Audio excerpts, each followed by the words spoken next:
सृष्टि के विभाग विदर उद्वाच अंतर्हिते भगवती ब्रह्मालोक पितामह प्रजा ससर्ज कथित दयेकिरमानसी विभु। एक शब्दार्थ श्री विदुर ने कहा, हे महर्षि, कृपया मुझे बताएं कि लोकवासियों के पितामह ब्रह्मा ने अंतर्धान हो जाने पर किस तरह से अपने शरीर तथा मन से जीवों के शरीरों को उत्पन्न किया।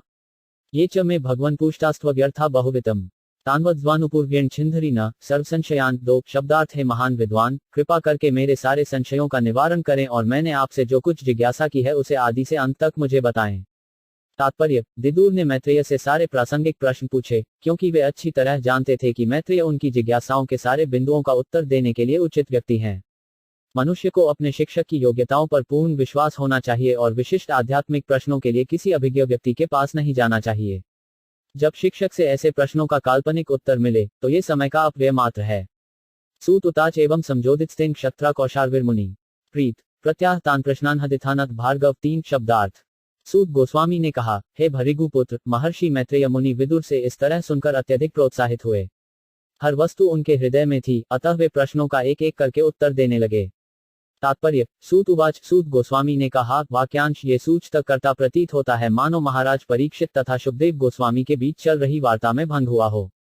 जब शुकदेव गोस्वामी महाराज परीक्षित से बोल रहे थे तो सूत गोस्वामी तमाम दर्शकों में से एक थे, किंतु सूत गोस्वामी नैमिषारण्य के मुनियों से बातें कर रहे थे जिनमें शुकदेव गोस्वामी के वंशज शौनक मुख्य थे। पर इससे विवेचनगत कथाओं में विशेष अंतर नहीं आता। मैत्रेय उवाच विशिलोष्पी तथा चक्रे दिव्यम वर्षिष्ठम तप आत्मन्यात्मान्मावेश्य यथा भगवान। चार शब्दार्थ। परम विद्वान मैत्रेय मुनि ने कहा, हे विदुर, इस तरह भगवान द्वारा दी गई सलाह के अनुसार ब्रह्मा ने 100 दिव्य वर्षों तक अपने को तपस्या में संलग्न रखा और अपने को भगवान की भक्ति में लगाए रखा। तात्पर्य, ब्रह्मा ने भगवान नारायण के हेतु अपने आप को संलग्न रखा। इसका यह अर्थ है कि उन्होंने भगवान की सेवा में अपने को लगाए रखा। यही बस अवोच तपस्या है, जो कितने ही वर्षों तक की जा सकती है। ऐसी सेवा से कोई कभी निवृत्त नहीं होता, क्योंकि यह शाश्वत तथा सदैव उत्साहवर्धक होती है। तद्दिलोक्याब्ज संभूतो वायुना यदधिष्ठित पद्मंश तत्कालकृतवीर्येण कंपितम। पांच शब्दार्थ। तत्पश्चात ब्रह्मा ने देखा कि वह कमल जिस पर वे स्थित थे तथा वह जल जिसमें कमल उगा था प्रबल प्रचंड वायु के कारण कांप रहे हैं। तात्पर्य, भौतिक जगत मोहमय का हलाता है, क्योंकि यह भगवान की दिव्य सेवा को विस्मृति का स्थान है। इस तरह इस भौतिक जगत में भगवत भक्ति में संलग्न व्यक्ति कभी कभी विषम परिस्थितियों से अत्यधिक विचलित हो सकता है। माया शक्ति तथा भक्त, इन दो पक्षों के बीच युद्ध की घोषणा हुई रहती है और कभी कभी दुर्बल भक्त पक्ष सबल माया शक्ति के प्रतिघात की चपेट में आ जाता है। कर्नतु भगवान की अहेतुकी कृपावश ब्रह्मा जी अत्यंत प्रबल थे और माया शक्ति उन्हें अपना शिकार नहीं बना सकी, यद्यपि यह उनकी चिंता का कारण तब बनी जब यह उनके पद को लड़खड़ाने में समर्थ हुई। तपसा हो धमानन विद्या चात्मसंस्थ्या विवृद्ध विज्ञान बलो न्यपादवायु सहाबसा। 6 शब्दार्थ। दीर्घकालीन तपस्या तथा आत्म साक्षात्कार के दिव्य ज्ञान ने ब्रह्मा को व्यवहारिक ज्ञान में परिपक्व बना दिया था, अतः उन्होंने वायु को पुनर्तः जल के साथ पी लिया। तात्पर्य, अस्तित्व के लिए ब्रह्मा जी का संघर्ष उस निरंतर युद्ध का निजी उदाहरण प्रस्तुत करता है जो इस भौतिक जगत में जीवों तथा मोहिनी शक्ति माया में चलता रहता है। ब्रह्मा से लेकर आज तक सारे जीव भौतिक प्रकृति की सेनाओं से संघर्ष करते रहे हैं। विज्ञान तथा दिव्य अनुभूति में प्रगत ज्ञान के कारण मनुष्य उस भौतिक शक्ति पर नियंत्रण पाने का प्रयास कर सकता है जो हमारे प्रयासों के विरुद्ध कार्यशील रहती है, और आधुनिक युग में तो प्रगत भौतिक वैज्ञानिक ज्ञान तथा तपस्या ने भौतिक शक्तियों को नियंत्रित करने में अद्भुत भूमिका निभाई है। किंतु भौतिक शक्ति पर ऐसा नियंत्रण तभी सफल हो सकता है जब मनुष्य भगवान के शरणागत हो और दिव्य प्रेमाभक्ति के भाव से उनके आदेश का पालन करे। तद्दिलोक्य वेदव्यापी पुष्कर यदथश्चिष्ठितम अनन लोकाप्राग्लिना न कल्पिताज्मित्यचिंत्यत। 7 शब्दार्थ। तत्पश्चात उन्होंने देखा कि वह कमल जिस पर वे आसीन थे ब्रह्मांड भर में फैला हुआ है, और उन्होंने विचार किया कि उन समस्त लोकों को किस तरह उत्पन्न किया जाए जो इसके पूर्व उसी कमल में लीन थे। तात्पर्य, ब्रह्मांड के सारे लोकों के बीज उसी कमल में गर्भस्थ थे जिस पर ब्रह्मा आसीन थे। भगवान ने पहले से सारे लोकों को उत्पन्न कर रखा था और सारे जीव भी ब्रह्मा में जन्म ले चुके थे। भौतिक जगत तथा सारे जीव पहले से ही बीजाणु रूप में भगवान द्वारा उत्पन्न किए जा चुके थे और ब्रह्मा को इन्हीं बीजों को ब्रह्मांड भर में बिखेरना था। इसलिए असली सृष्टि सर्ग कहलाती है और बाद में ब्रह्मा द्वारा जो सृष्टि की गई वह विसर्ग कहलाती है। परमकोश तदाविश्य भगवत कर्मचोदित एक व्यभाडुक्षी दुरुधा त्रिधा भाव्य द्विसप्तथा। 8 शब्दार्थ। इस तरह पूर्ण पुरुषोत्तम भगवान सेवा में लगे ब्रह्मा जी कमल के कोश में प्रविष्ट हुए, और चूंकि वह सारे ब्रह्मांड में फैला हुआ था अतः उन्होंने इसे ब्रह्मांड के 3 विभागों में और उसके बाद 14 विभागों में बांट दिया। अतावाज्लिवलोकस्य संस्था भेद समाहतः धर्मस्य हानिमित्स्य विपाकः परमे 609 शब्दार्थ। परिपक्व दिव्य ज्ञान में भगवान की अहेतुकी भक्ति के कारण ब्रह्मा जी ब्रह्मांड में सर्वोच्च पुरुष हैं। इसीलिए उन्होंने विभिन्न प्रकार के जीवों के निवास स्थान के लिए 14 लोकों का सृजन किया। तात्पर्य, परमेश्वर जीवों के समस्त गुणों के आगार हैं। भौतिक जगत में बद्ध जीव उन गुणों के अंशमात्र की झलक देते हैं, इसीलिए कभी कभी वे प्रतिबिंब कहलाते हैं। इन प्रतिबिंब जीवों ने परमेश्वर के भिन्नांशों के रूप में उनके आदि गुणों के विभिन्न अनुपातों को ही उत्तराधिकार में ग्रहण किया है, और इन गुणों को ग्रहण करने के अनुसार ही वे विभिन्न जीवयोनियों के रूप में प्रकट होते हैं और ब्रह्मा की योजना के अनुसार विभिन्न लोकों में स्थान पाते हैं। ब्रह्मा जी तीनों जगतों, पाताललोक अर्थात अधोलोक, भूलोक अर्थात मध्यलोक तथा स्वर्गलोक अर्थात उच्चतर लोक के सकृष्टा हैं। इनसे भी उच्चतर लोक यथा महलोक, तपोलोक, सत्यलोक तथा ब्रह्मलोक प्रलय जल में विलीन नहीं होते। इसका कारण उन लोकों के निवासियों द्वारा की जाने वाली भगवान की अहेतु की भक्तिमय सेवा है, और इन निवासियों का अस्तित्व द्विप्रार्ध काल के अंत तक बना रहता है, जब वे भौतिक जगत में जन्म मृत्यु की श्रृंखला से सामान्य रूप से मुक्त कर दिए जाते हैं। विदर उद्वाच यथात बहुरूपस्य हरेरधुत्कर्मण कालाख्य लक्षण ब्रह्मान्यथा वर्ण्य न प्रभो 10 शब्दार्थ। विदुर ने मैत्रेय से पूछा, हे प्रभु, हे परम विद्वान ऋषि, कृपा करके नित्यकाल का वर्णन करें, जो अद्भुत अभिनेता परमेश्वर का दूसरा रूप है। नित्यकाल के क्या लक्षण हैं? कृपा करके हमसे विस्तार से कहें। तात्पर्य, ये संपूर्ण ब्रह्मांड अणुओं से लेकर विराट ब्रह्मांड तक के चित्र विचित्र जीवों का प्राकट्य है, और यह सब परमेश्वर के काल रूप के नियंत्रण में है। नियंत्रक काल विशिष्ट जीवधारियों के अनुसार विभिन्न विस्तारों वाला है। परमाणु लय के लिए एक काल है और विश्व लय के लिए भी एक अलग काल है। मनुष्य के शरीर के लय का एक काल है और विश्व शरीर के लय का भी एक काल है। वृद्धि, विकास तथा परिणामी कर्म, ये सभी काल पर अश्नित हैं। विदुर विभिन्न भौतिक प्राकृतियों तथा उनके विलीन होने के कालों के विषय में विस्तार से जानना चाह रहे थे। मैत्रेय ख्वाच गुणव्यतिकराकारो निर्विशेषों 5 प्रतिष्ठित पुरुष तदुपादान मात्मान लीला सुजत 11 शब्दार्थ। मैत्रेय ने कहा, नित्यकाल ही प्रकृति के तीनों गुणों की अन्योन्य क्रियाओं का आदि स्रोत है। यह अपरिवर्तनशील तथा सीमा रहित है और भौतिक सृजन की लीलाओं में ये भगवान के निमित्त रूप में कार्य करता है। तात्पर्य, निर्विशेष काल तत्व भगवान के उपादान निमित्त के रूप में भौतिक जगत की पृष्ठभूमि है। ये भौतिक प्रकृति को प्रदत्त की गई सहायता का घटक है। कोई भी नहीं जानता कि काल कब प्रारंभ हुआ और इसका कब अंत होता है। काल तत्व ही भौतिक जगत के सृजन, पालन तथा संहार का लेखा जोखा रख सकता है। ये काल तत्व सृष्टि का भौतिक कारण है, अतएव भगवान का स्वांश है। काल भगवान का निर्विशेष रूप माना जाता है। आधुनिक लोगों ने भी अनेक प्रकारों से काल तत्व की व्याख्या की है। कुछ लोग इसे लगभग उसी रूप में स्वीकार करते हैं जैसा कि श्रीमद् भागवत में बतलाया गया है। उदाहरणार्थ, हिब्रू साहित्य में काल को ईश्वर के स्वरूप में स्वीकार किया गया है।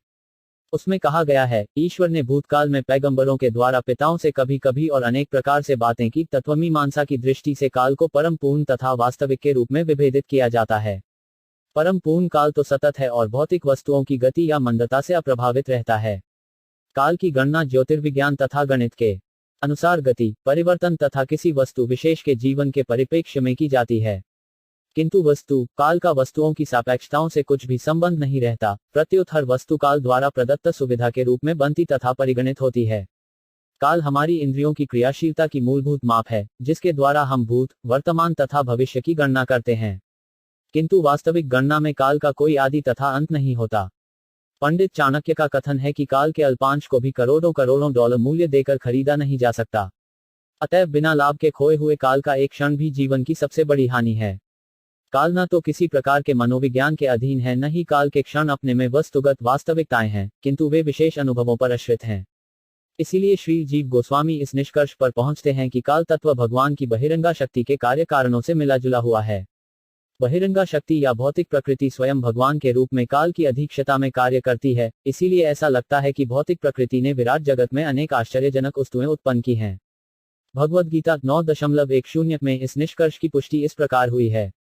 मयाध्यक्षेण प्रकृति युयते सचराचरा हेतुनानिन कौन्तेय जगद्विपरिवर्ती विश्व ब्रह्ममात्र संस्थितम विष्णुमाया ईश्वरेण परिच्छिन्न कालेनाव्यक्त पूर्तिना 12 शब्दार्थ। यह विराट जगत भौतिक शक्ति के रूप में अप्रकट तथा भगवान के निर्विशेष स्वरूप काल द्वारा भगवान से विलग किया हुआ है।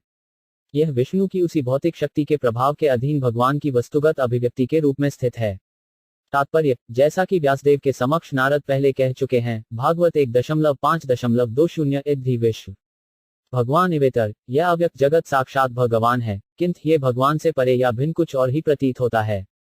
यह इसलिए ऐसा प्रतीत होता है क्योंकि काल द्वारा ये भगवान से पृथक किया गया है। ये टेप रिकॉर्ड द्वारा अंकित उस मनुष्य की वाणी जैसा है जो संप्रति अपनी वाणी से विलग किया हुआ है। जिस तरह टेप अंकन टेप पर स्थित है, उसी तरह सारा भौतिक जगत भौतिक शक्ति पर स्थित है और कालिक द्वारा पृथक प्रतीत होता है। इसलिए भौतिक अभिव्यक्ति परमेश्वर की वस्तुगत अभिव्यक्ति है और उनके निर्विशेष रूप को प्रदर्शित करती है, जो निर्विशेष दार्शनिकों द्वारा इतनी अधिक पूजित है। अथेदानी तथाग्रे च पश्चात्पेदी 13 शब्दार्थ यथा जिस तरह है, इदानीमु इस समय, तथा उसी तरह, अग्रे प्रारंभ में, च तथा पश्चात अंत में, अपि भी, एतत् ईनशम वह वैसा ही रहता है, यह विराट जगत जैसा अब है वैसा ही रहता है। ये भूतकाल में भी ऐसा ही था और भविष्य में इसी तरह रहेगा। तात्पर्य, जैसा कि भगवद्गीता 9.8 में कहा गया है, भूतग्राम्यम कृत्स्नम वर्ष प्रकृतेवशात भौतिक जगत के शाश्वत प्राकट्य, पालन तथा संहार के लिए क्रमबद्ध व्यवस्थित कार्यक्रम है। जिस तरह यह अभी उत्पन्न किया गया है और बाद में नष्ट कर दिया जाएगा, उसी तरह ये भूतकाल में था और कालक्रम में पुनः सृजित, पालित और विनष्ट होगा। अतः काल के क्रमबद्ध कार्यकलाप स्थायी और शाश्वत हैं और इन्हें मिथ्या नहीं कहा जा सकता। अभिव्यक्ति अस्थायी तथा आकस्मिक है, किंतु मिथ्या नहीं है जैसा कि मायावादी दार्शनिक दावा करते हैं। सर्गो नवविधस्य प्राकृतो वैकृतस्तु यः कालद्रव्य गुणरस्य त्रिविध प्रतिष्ठिक्रम 14 शब्दार्थ उस एक सृष्टि के अतिरिक्त जो गुणों की अन्योन्य क्रियाओं के फलस्वरूप स्वाभाविक रूप से घटित होती है। 9 प्रकार की अन्य सृष्टियां भी हैं। नित्यकाल, भौतिक तत्वों तथा मनुष्य के कार्य के गुण के कारण प्रलय 3 प्रकार का है। तात्पर्य, नियमबद्ध सृजन तथा संहार परमेच्छा के रूप में होते हैं। भौतिक तत्वों की अन्योन्य क्रियाओं से अन्य सृष्टियां भी होती हैं, जो ब्रह्मा की बुद्धि के द्वारा घटित होती हैं। बाद में इनकी विशद व्याख्या की जाएगी। संप्रति केवल प्रारंभिक जानकारी दी गई है। 3 प्रकार के प्रलय के कारण हैं। 1 संपूर्ण ब्रह्मांड के प्रलय के निर्धारित काल के कारण, 2 अनंत के मुख से निकलने वाली अग्नि के कारण तथा 3 मनुष्य के गुणात्मक कार्य कारणों के फलस्वरूप आहोस्तु महतः सर्गो गुण वैषम्य मामना। द्वितीयस्त्वहमो यत्र द्रव्य ज्ञान क्रियोदय 157 शब्दार्थ। 9 सृष्टियों में से पहली सृष्टि महत तत्व सृष्टि अर्थात भौतिक घटकों की समग्रता है, जिसमें परमेश्वर की उपस्थिति के कारण गुणों में परस्पर क्रिया होती है। द्वितीय सृष्टि में मिथ्या अहंकार उत्पन्न होता है, जिसमें से भौतिक घटक, भौतिक ज्ञान तथा भौतिक कार्यकलाप प्रकट होते हैं। तात्पर्य, भौतिक सृष्टि के लिए परमेश्वर से जो पहला उद्भास होता है, वह महत्व तत् कहलाता है। भौतिक गुणों की अन्योन्य क्रिया मिथ्या स्वरूप का कारण है या कि इस भाव का कि जीव भौतिक तत्वों से बना है। यह मिथ्या अहंकार आत्मा के साथ शरीर तथा मन की पहचान करने का कारण है। भौतिक संसाधन तथा कार्य करने की क्षमता एवं ज्ञान को उत्पत्ति सृष्टि के दूसरे चरण में होती है, के बाद ज्ञान सूचक है इंद्रियों का, जो ज्ञान एवं इंद्रियों के अधिष्ठाता देवों की साधन है। कर्म के अनंतर्गत कर्मेंद्रियां तथा उनके अधिष्ठाता देव आते हैं। ये सब द्वितीय सृष्टि में उत्पन्न होते हैं। भूतसिक तृतीयस्तु तन्मात्रो द्रव्य शक्तिमान। चतुर्थेन्द्रिय सर्गो यस्तु ज्ञान क्रियात्मक। 16 इंद्रिय विषयों का सृजन तृतीय सृष्टि में होता है और इनसे तत्व उत्पन्न होते हैं। चौथी सृष्टि है ज्ञान तथा कार्य क्षमता क्रियाशक्ति का सृजन। वैकारिको देवसर्ग पन्यमो यन्मयम मना। घष्टस्तु तमसः सर्गो यस्त्वबधिकृतः प्रभो। 17 शब्दार्थ। 5वीं सृष्टि सतोगुण की अन्योन्य क्रिया द्वारा बने अधिष्ठाता देवों की है, जिसका सार समाहार मन है। 6ठी सृष्टि जीव के अज्ञानतापूर्ण अंधकार की है, जिससे स्वामी मूर्ख की तरह कार्य करता है। तात्पर्य, उच्च लोकों के देवता देव कहलाते हैं, क्योंकि वे सब भगवान विष्णु के भक्त हैं। विष्णु भक्त स्मृतो दैवासुरस्तद्विपर्य, यह विष्णु के सारे भक्त देव हैं, जबकि अन्य सारे असुर हैं। ये देवों तथा अगुरियों का विभाजन है। देव भौतिक प्रकृति में सतोगुणी होते हैं, जबकि असुर रजो या तमोगुणी होते हैं। देवताओं या अधिष्ठाता देवों को भौतिक जगत के विभिन्न कार्यों की विभागीय व्यवस्था सौंपी हुई है। उदाहरणार्थ, हमारी इंद्रियों में से एक इंद्रिय आंख प्रकाश द्वारा नियंत्रित है। ये प्रकाश सूर्य की किरणों द्वारा वितरित होता है और उनका अधिष्ठाता देव सूर्य है। इसी तरह मन चंद्रमा द्वारा नियंत्रित होता है। अन्य सारी इंद्रियां, कर्मेंद्रियां तथा ज्ञानेंद्रियां विभिन्न देवताओं द्वारा नियंत्रित की जाती हैं। देवतागण भौतिक मामलों की व्यवस्था में भगवान के सहायक हैं। देवताओं की सृष्टि के बाद सारे जीव अज्ञान के अंधकार से प्रच्छन्न रहते हैं। भौतिक जगत का प्रत्येक जीव भौतिक प्रकृति के संसाधनों पर प्रभुत्व जताने की अपनी प्रवृत्ति से बद्ध है। यद्यपि जीव भौतिक जगत का स्वामी नहीं है, किंतु वह ज्ञान से भौतिक वस्तुओं के स्वामी होने की मिथ्या भावना से बद्ध है। भगवान की अविद्या नामक शक्ति बद्ध जीवों को मोहग्रस्त बनाने वाली है। भौतिक प्रकृति अविद्या कहलाती है, किंतु भगवत भक्ति में लगे हुए भक्तों के लिए ये शक्ति विद्या अर्थात शुद्ध ज्ञान बन जाती है। इसकी पुष्टि भगवद्गीता में हुई है। भगवान की शक्ति महायाया से योगगाया में रूपांतरित हो जाती है और भक्त के समक्ष अपने असली रूप में प्रकट होती है। अतएव भौतिक प्रकृति 3 चरणों में कार्य करती प्रतीत होती है: भौतिक जगत के सूजन सिद्धांत के रूप में, अज्ञान के रूप में तथा ज्ञान के रूप में। जैसा कि पिछले श्लोक में उद्घाटित हुआ है, चौथी सृष्टि में ज्ञान शक्ति भी उत्पन्न होती है। बद्धजीव मूलतः मूर्ख नहीं होते, किंतु प्रकृति के अविद्या कार्य के प्रभाव से वे मूर्ख बना दिए जाते हैं, जिससे वे सही दिशा में ज्ञान का उपयोग नहीं कर पाते। अंधकार के प्रभाव से बद्धजीव परमेश्वर के साथ अपने संबंध को भूल जाता है और वह राग, घृणा, गर्व, अज्ञान तथा झूठी पहचान से अभिभूत हो जाता है, जो कि भौतिक बंधन उत्पन्न करने वाले 5 प्रकार के मोह हैं। घड़ीय प्राकृता सर्गा वैकृतान्पि में शूनु रजोभाजो भगवतो लीलया हरिमेद से 18 शब्दार्थ उपर्युक्त समस्त सृष्टियां भगवान की बहिरंगा शक्ति की प्राकृतिक सृष्टियां हैं। अब मुझसे उन ब्रह्माजी द्वारा की गई सृष्टियों के विषय में सुनो जो रजोगुण के अवतार हैं और सृष्टि के मामले में जिनका मस्तिष्क भगवान जैसा ही है। सप्तमो मुख्य सर्गस्तु षडिवधस्थुषाचय वनस्पत्योषधीलतात्वसारा विरुद्धो द्रुमा 19 शब्दार्थ 7वीं सृष्टि अचर प्राणियों की है, जो 6 प्रकार के हैं। फूल रहित फल वाले वृक्ष, फल पकने तक जीवित रहने वाले पेड़ पौधे, लताएं, नलीदार पौधे, बिना आधार वाली लताएं तथा फल फूल वाले वृक्ष। उत्स्रोतसस्तमः प्राया अंतःस्पर्शा विषेधिन 20 शब्दार्थ सारे अचर पेड़ पौधे ऊपर की ओर बढ़ते हैं। वे अचेत प्राय होते हैं, किंतु भीतर ही भीतर उनमें पीड़ा की अनुभूति होती है। वे नाना प्रकारों में प्रकट होते हैं। 13वामष्ठमः सर्गः 105 अष्टाविंश द्विधो मतः अविदो भूरितमसो घाणज्ञा हद्यवेदिन 21 शब्दार्थ 8वीं सूष्टि निम्नतर जीवयोनियों की है और उनकी 28 विभिन्न जातियां हैं। वे सभी अत्यधिक मूर्ख तथा अज्ञानी होती हैं। वे गंध से अपनी इच्छित वस्तुएं जान पाती हैं, किंतु हृदय में कुछ भी स्मरण रखने में अशक्य होती हैं। तात्पर्य, वेदों में निम्नतर पशुओं के लक्षणों का वर्णन इस प्रकार हुआ है। अधेत्रेषा पशुना अश्नापिपासे एवाभिविज्ञान न विज्ञव वदन्ति न विज्ञात पश्यन्ति न विदु स्वस्थ न लोकालोकविति यद्याधूरी तमसो बहुरुष प्राणिनैव जानन्ति हृदय प्रति स्वप्रियम वस्त्वे विन्दन्ति भोजन शयनाधर्त गृहन्ति। निम्नतर पशुओं को केवल अपनी भूख तथा प्यास का ज्ञान होता है। उन्होंने न तो कोई ज्ञान अर्जित किया होता है, न दृष्टि। उनके व्यवहार में औपचारिकता पर निर्भरता प्रदर्शित नहीं होती। वे अत्यधिक अज्ञानी हैं। वे अपनी इच्छित वस्तुओं को केवल गंध से ही जान सकते हैं और ऐसी बुद्धि से इतना ही समझ सकते हैं कि क्या उपयुक्त है और क्या अनुपयुक्त। उनका ज्ञान एकमात्र भोजन करने तथा सोने तक सीमित है। इसीलिए सर्वाधिक खूंखार निम्नतर पशु यथा बाघ तक को नियमित रूप से भोजन तथा सोने के लिए आवास का स्थान देकर पाला जा सकता है। एकमात्र सर्प ऐसे हैं जिन्हें इस तरह से नहीं पाला जा सकता। गौरजो महिष कृष्ण सुक्रो गवयो रुरुह द्विष्वाह पश्वश्चय में अविरुष्ठशन सतम 22 शब्दार्थ है शुद्धतम व विदुर। निम्नतर पशुओं में गाय, बकरी, भैंस, काला बारहसिंगा, सुकर, नीलगाय, हिरन, मेंढा तथा ऊंट ये सब 2 खुरों वाले हैं। खरो 5 शो 5 श्वत्रों गौर शरभयमरी तथा अतेचैकश्वा क्षत शृणु पेलनखान्य शून 23 शब्दार्थ घोड़ा, खच्चर, गधा, गौर, शरभ भेंसा तथा चंवरी गाय इन सबों में केवल 1 खुर होता है। अब मुझसे उन पशुओं के बारे में सुनो जिनके 5 नाखून होते हैं। श्वास रिगालो वृको व्याप्रो मार्जार शशशिल्को सिंह कपिगज कूर्मो गोधा च मकराद्य 24 शब्दार्थ कुत्ता, सियार, बाघ, लोमड़ी, बिल्ली, खरगोश, सजारू, स्याही, सिंह, बंदर, हाथी, कछुआ, मगर, गोसाप, गोह इत्यादि के पंजों में 5 नाखून होते हैं। वे पन्नंक अर्थात 5 नाखूनों वाले पशु कहलाते हैं। कज्जब्रशक्षकशेनभास भलुकर बहिन हंसार से चक्रा का कोलुकाद्य खगा 25 शब्दार्थ कंक, गीध, बगुला, बाज, भास, भल्लूक, मोर, हंस, सारस, चक्रवाक, कौवा, उल्लनु इत्यादि पक्षी कहलाते हैं। अर्वक्स्रोत्स्तु नवम क्षतरेक्विथो नृणाम रजो 5 थिका कर्मप्रा 2 च सुखमानिन 26 शब्दार्थ मनुष्यों की सृष्टि क्रमानुसार 9वीं है। यही केवल एक ही योनि जाति ऐसी है और अपना आहार उदर में संचित करते हैं। मानव जाति में रजोगुण की प्रधानता होती है। मनुष्य दुखी जीवन में भी सदैव व्यस्त रहते हैं, किंतु वे अपने को सभी प्रकार से सुखी समझते हैं। तात्पर्य, मनुष्य पशुओं से अधिक कामुक होता है, अतः मनुष्य का यौन जीवन अधिक अनियमित होता है। पशुओं में संभोग का एक नियत काल होता है, किंतु मनुष्य में ऐसे कार्यों के लिए कोई नियमित समय नहीं है। मनुष्य भौतिक दुखों से छुटकारा पाने के लिए उच्चतर एवं उन्नत स्तर की चेतना प्राप्त हुई होती है, किंतु अपने अज्ञान के कारण वह ये सोचता है कि उसकी उच्चतर चेतना जीवन को भौतिक सुविधाओं के संवर्धन के निमित्त है। इस तरह उसकी बुद्धि का आध्यात्मिक साक्षात्कार के बजाय पाश्विक लालसाओं, खाने, सोने, रक्षा करने तथा संभोग करने में दुरुपयोग होता है। भौतिक सुविधाओं में अग्रसर होकर मनुष्य अपने को अधिक दुखी अवस्था में ले जाता है, किंतु भौतिक शक्ति के द्वारा मोहित किए जाने से वह अपने को सदैव सुखी समझता है, भले ही वह कष्ट से कईयों न घिरा हो। मनुष्य जीवन की ऐसी दुखी अवस्था उस प्राकृतिक आरामदेह जीवन से भिन्न है, जिसका भोग पशु तक भी करते हैं।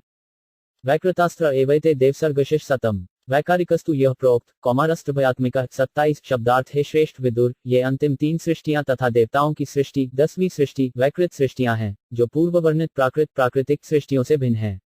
कुमारों का प्राकट्य दोनों ही सृष्टियां हैं। देवसर्ग श्लप्विथो विबुधा पितरो 5 सुरा गंधर्वाप्सरस सिद्धा यक्ष रक्षांसी चारणा 28 भूत प्रेत पिशाचाशन विद्याश्वा किन्नराद्या दश्यते विद्राख्याता सर्गस्ते विश्वस्वीकृता 29 शब्दार्थ देवताओं की सृष्टि 8 प्रकार की है। 1 देवता, 2 पितरगण, 3 असुरगण, 4 गंधर्व तथा अप्सराएं, 5 यक्ष तथा राक्षस, 6 सिद्ध, चारण तथा विद्याधर, 7 भूत प्रेत तथा पिशाच, 8 किन्नर अतिमानवीय प्राणी, देवलोक के गायक इत्यादि। ये सब ब्रह्मांड के सृष्टा ब्रह्मा द्वारा उत्पन्न हैं। तात्पर्य, जैसा कि श्रीमद्भागवत के द्वितीय स्कंध में बताया जा चुका है, सिद्धगण सिद्धलोक के निवासी हैं जहां के रहने वाले बिना यान के अंतरिक्ष में यात्रा करते हैं। वे इच्छा मात्र से बिना कठिनाई के एक लोक से दूसरे लोक में चले जा सकते हैं। अतएव उच्चतर लोगों के निवासी इस लोक के निवासियों की तुलना में कला, संस्कृति तथा विज्ञान के मामले में कहीं श्रेष्ठ हैं, क्योंकि उनके मस्तिष्क मनुष्यों के मस्तिष्कों से श्रेष्ठ हैं।